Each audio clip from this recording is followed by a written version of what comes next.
அப்போ ஒரு கிளாரியன் கால் குரு தான் கொடுப்பார், டேய் நீ தூங்கின்னு இருக்காது எழுந்துரு அப்படின்னு. அப்படி ஒரு குருவை பார்த்துள்ளோம் அப்படின்னு தெரியுது. இதுல சாப்பாட்டு ராமனா இருந்தாலும் ராமச்சந்திரமூர்த்தியே பார்த்துடலாம். ஏன்னா குரு கிருப்பை சத்தியமங்க. பரதனை பிடிச்சுட்டு போனா, தெய்வத்தை பிடிச்சுட்டு போனோம்னு போனா தெய்வம் போக்கு காமிச்சுன்னு ஏமாத்திட்டு போயிடுத்து. ஆனா ஒரு குருவை பிடிச்சுட்டு போனா அந்த குரு அப்படி ஒரு சரணாகதி பண்ணிட்டு இங்க வந்து லங்கையை விட்டான், ராவணனை விட்டான், எல்லா ஐஸ்வர்யத்தையும் விட்டுருக்கான். ராமரே கத்தின்னு வந்து விபீஷணன் நிக்கிறான். அவனோட கூட 4 ராட்சசர்களும் கூட வந்திருக்கா விபீஷணனோட. ஏன்னா விபீஷணனுடைய அவர் 4 பேர். விபீஷணன் அப்படி ஒரு சரணாகதி பண்ணின வந்தானே, அவ்வளவு பெரிய பக்தன் தானே. ஆனாலும் விபீஷணன் என்ன தெரியுமா சொல்றான்? சர்வலோக சரண்யாயே ராகவாய மகாத்மனே நிவேதயதமாம் க்ஷிப்ரம் விபீஷணம் உபஸ்திதம். நேரா போய் ராமருடைய சரணத்தை பிடிக்கலாம் இல்லையா? இதுதான் ஒரு அழகு இல்லையா?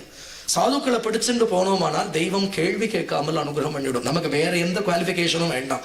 ஓ அந்த ஆச்சாரியன் அந்த குருவை பிடிச்சிருந்தவனா அப்படிங்கிறத பார்த்தே பகவான் அனுகிரகம் பண்ணிவிடுவானா. இதுதானே ஒரு அழகு. சரி.